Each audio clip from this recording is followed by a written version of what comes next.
First of all, why would you even want to teach a dog a down? Like, why do you care? The dog can sit, they can stand, they can down. It's just a family pet. Why do I care? Well, you want to care, number one, because it's a great behavior for your dog. If you're out walking, you want to stop and chat to someone, just tell your dog to relax. They can lie down there. It's also could save the dog's life. If your dog's out running loose and you don't realize there's a car coming, you could just say, lie down, boom, the dog hits the deck. Also, it's like a great behavior for taking pictures of your dog. So there's an added benefit. And you're going to find you're going to use that position for your dog. You have a dog that reliably downs and stays in that position until you release them. You're going to find you use that a lot in your lifetime. So I think everybody who has a dog really should spend the time to teach them to down. But how do you teach them? I decided there's 10 different ways, probably more, but 10 uniquely different ways people could teach a dog to down, and many of which I would never use. I went looking on Google to see if anybody teaches it down the way I do. And lo and behold, I could not find any reference to the way I've been teaching down for 25 years. So I thought, hey, I think this is something people should know about. So let's jump into it. Hi, I'm Susan Garrett. Welcome to Shaped by Dog. As I said, 10 ways that I came up with, different, unique ways that people might choose to teach a dog. The first 4 that I came up with, I don't even want to mention. They involve things like collar pops or pushing on the shoulders or pulling out legs or any combination of those things. And guess what? If anybody ever tells you that your dog needs that, run in the opposite direction, because it's barbaric thinking. And I think it's just classically disrespectful to dogs and completely unnecessary. Think about this. Would you be more inclined to consistently do something because you had to, for threat of losing your job or getting in trouble? Or would you rather want to do something because you love to do it? I personally think having a dog that drops reliably every time you ask is more likely because the dog's engaged. They get buy-in. They want to do it. They're fast, they're immediate, they're engaged, they're joyful. Why does obeying have to involve submitting? It doesn't. That's what training the way that I'm suggesting is. It's engaging to the dog, so therefore it's reliable long-term because it's their choice. It's their choice.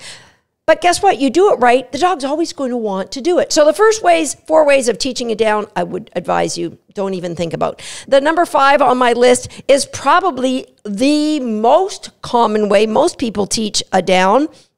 And that is with getting a cookie, putting on your dog's nose, and luring them into a down. And, you know, you may or may not be saying, you know, down, down, down, down, down. Most people will tell you to do that.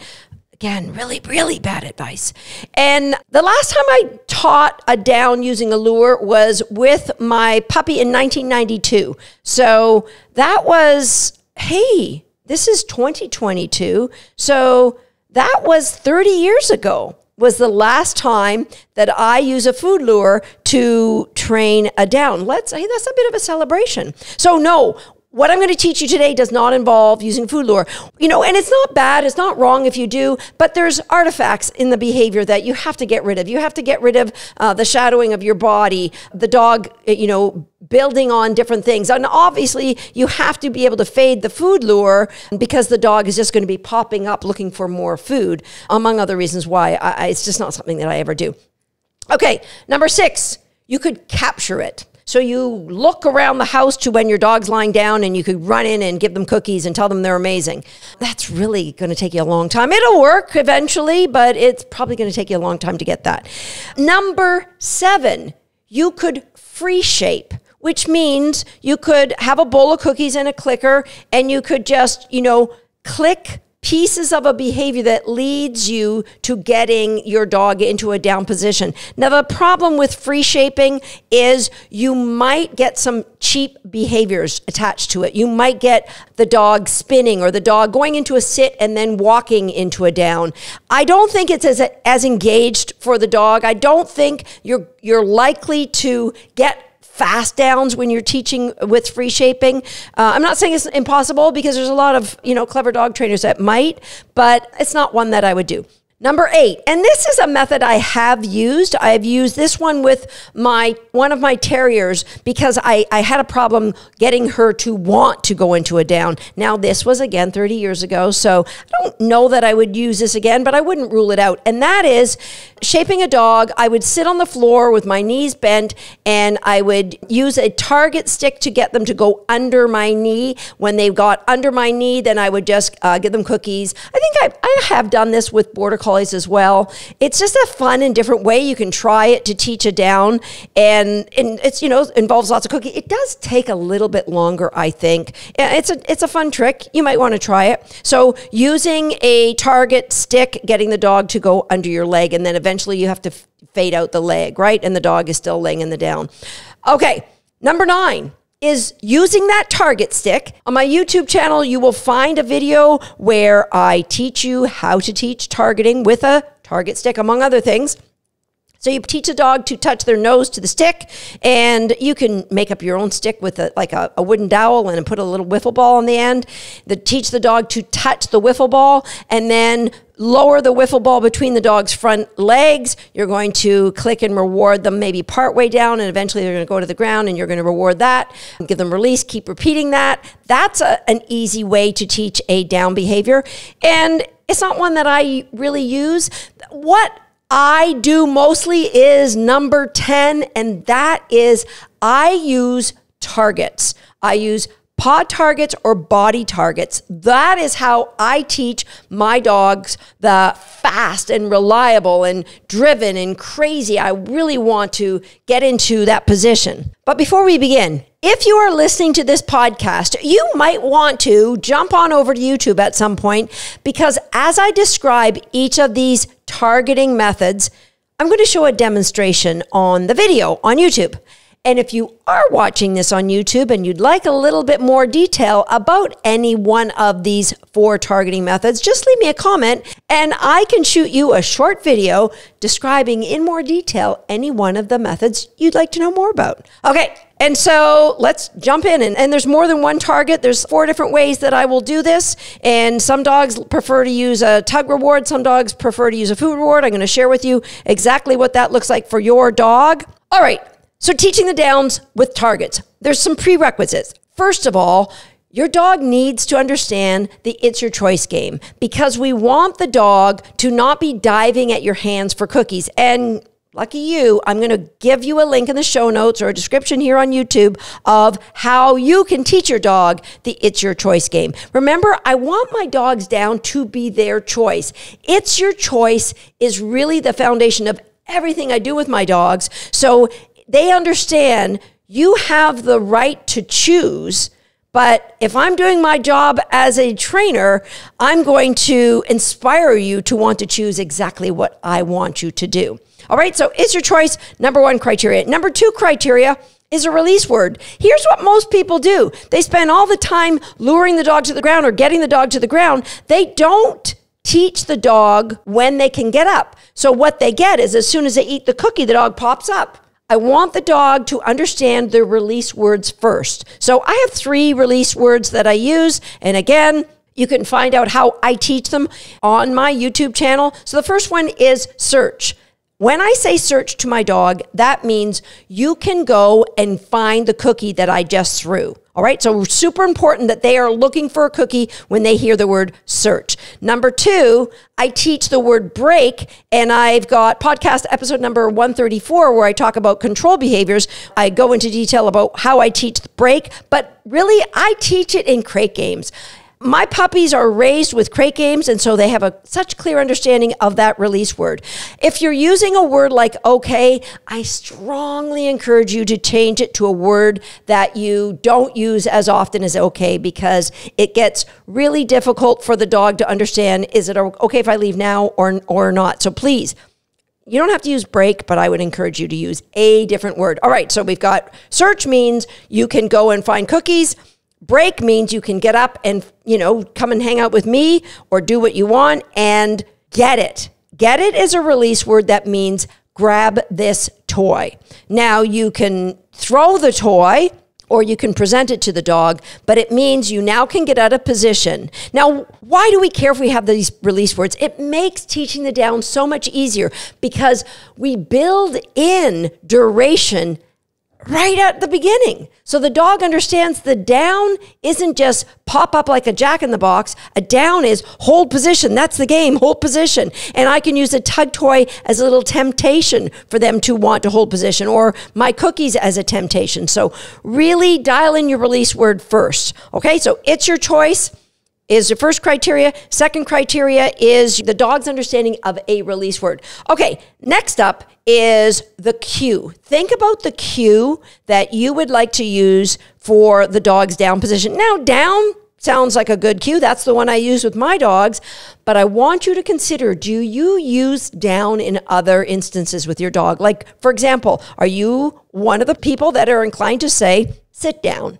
If your cue to sit is sit down, then don't use down for getting your butt all the way flat on the ground with your chest hitting the ground. Okay, so sit down can be sit, but we need something else for down. If you are inclined to, when your dog gets their paws up on the counter, which, you know, if you're watching our podcast or if you're following along on our podcast, hopefully that's not happening anymore. Or if they're on the furniture and you want them to not on the furniture and you say the phrase get down, which, by the way, that's just a cue to boogie on a Saturday night, isn't it? I digress. But if you use get down, don't use down here. So what other alternates you could use? You could use drop, which just means, you know, go into a down position. A lot of people use the German cue Platz or the French cue couche. So you could use any of those or make something up as long as it's unique and you will get it. All right, so pick your cue before you get too far along. Now, when I teach down, I teach 3 different positions. The first one is prone. So the dog is lying with their chest on the ground. Some people call it a sphinx position, where their hips and their hocks are all aligned. That's one position. Then there is a rolled or a relaxed, where the dog's rolled off on their hip. They can hold that position much longer. If you see a dog just laying around the living room, chances are they're in that rolled position. The third position is what I call the flop position, and it's a position that we use for husbandry. Consent to cut our dog's nails, as I spoke about on podcast episode 107. And that is a position where our dog is completely relaxed, fully laying out on their side.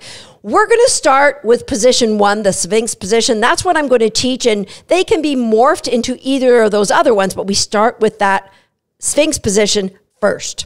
Okay, we're going to start training. First thing you got to keep in mind, dash. Whenever we're training, the first thing we do is we get our dog's desire to work. We don't try to teach anything. We want them to be engaged with us. That could be a quick game of a tug. It could be a game where your dog's chasing cookies and chasing you. But we want them engaged before we present the target that we want them to use to learn their down. We don't want a dog to learn to down slow. I mean, Tater Salad, when he came to us, his down was you would ask him to down, he'd sit, he'd navel gaze, he'd walk his paws out slowly. It took a while before Kim and I cared, and now we're retraining it exactly the way I'm teaching you today with a target.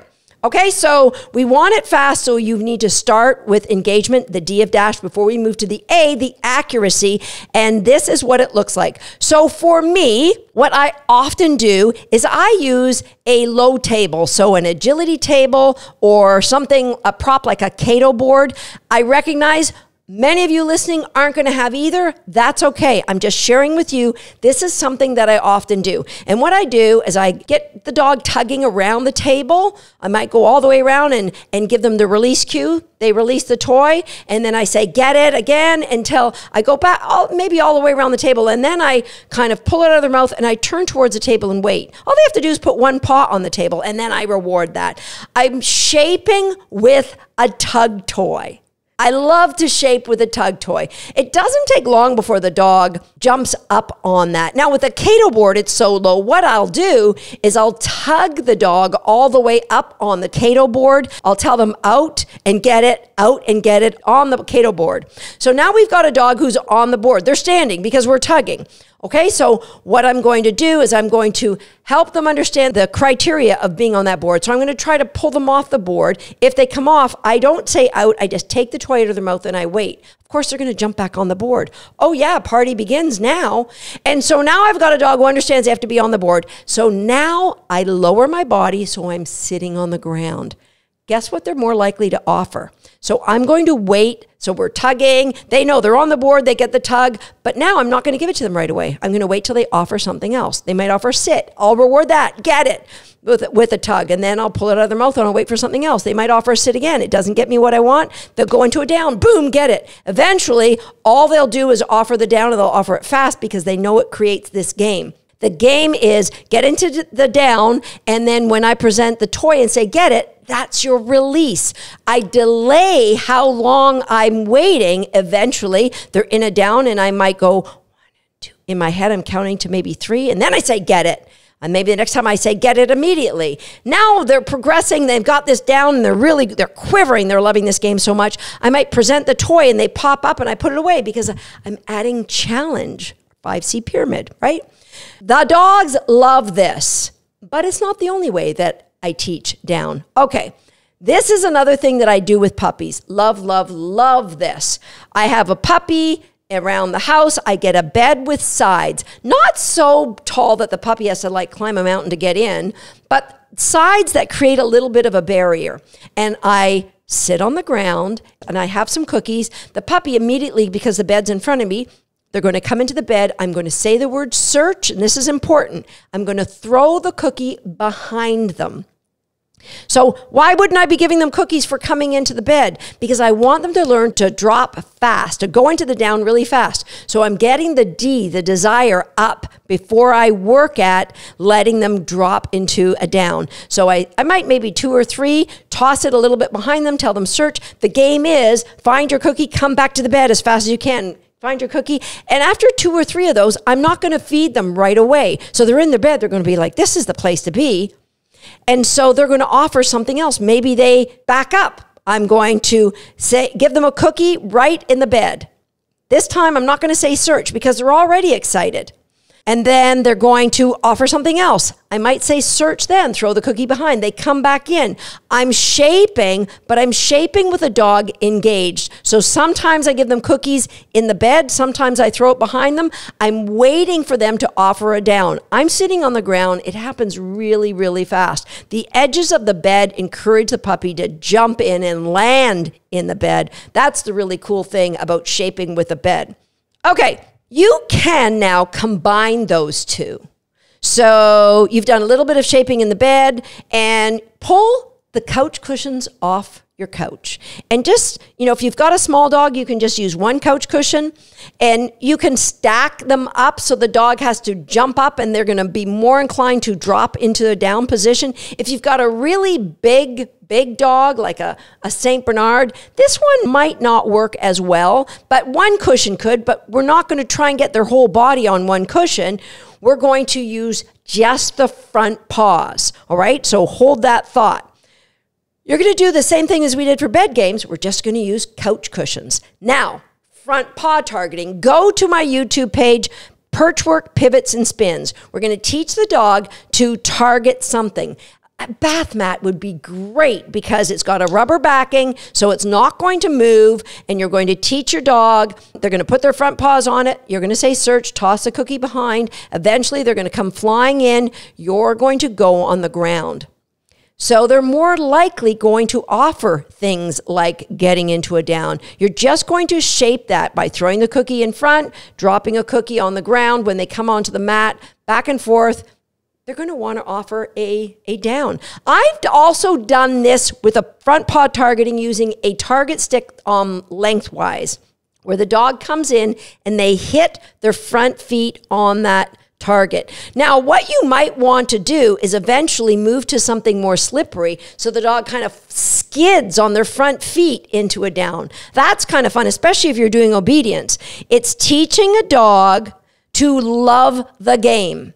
As long as you are really consistent with you're in a down and now I release you, either with search, with the word break, or with get it. You can throw in a tug toy in any one of those. So paw targets, for front feet. And I want the front feet targeted first because it puts their weight on their front end and then they slam their back end into the down. That's how I get those fast downs, even with a dog like Bulldog Cross Tater Salad, who started with a really, really slow down. So whether you're training a puppy or a rescue dog for the first time, or you're retraining your own dog, using a body or a paw target, I promise you, you're going to get buy-in from the dog. They're going to say, I love this game. It's so much fun. It's shaping, but it's shaping with engagement and joy and speed all wrapped up. And eventually, what you're going to do is you're going to get out of sitting on the floor. You're going to go to standing up because you have a dog who happily comes and flies into that down. And now, when you consistently have a dog doing it as fast and as consistent as you want, add the word down, drop, plats, couche, whatever you want. You're going to add that cue then. Up to now, it's just the dog offering behaviors because they see a target. Once you stand up, you can add the behavior name and then start fading your target. And that's exactly how I teach my dogs to love their down. And honestly, it goes so darn fast. It maybe took me a little while to explain it, but it'll go really fast for you. Let me know what you think of teaching a dog a down with targets. If your dog already downs, play around with it. Come on back. Come on over to YouTube. Leave me a comment. I'll see you next time here on Shaped by Dog. Good. Tater's pretty good at hitting targets. Now it's your turn. If you're not a subscriber to this page, go ahead and smash that subscribe button now. And if you are already a subscriber, that's for you. Go ahead and get yourself a favorite cookie. Oh, yeah, sorry. Wasn't paying attention.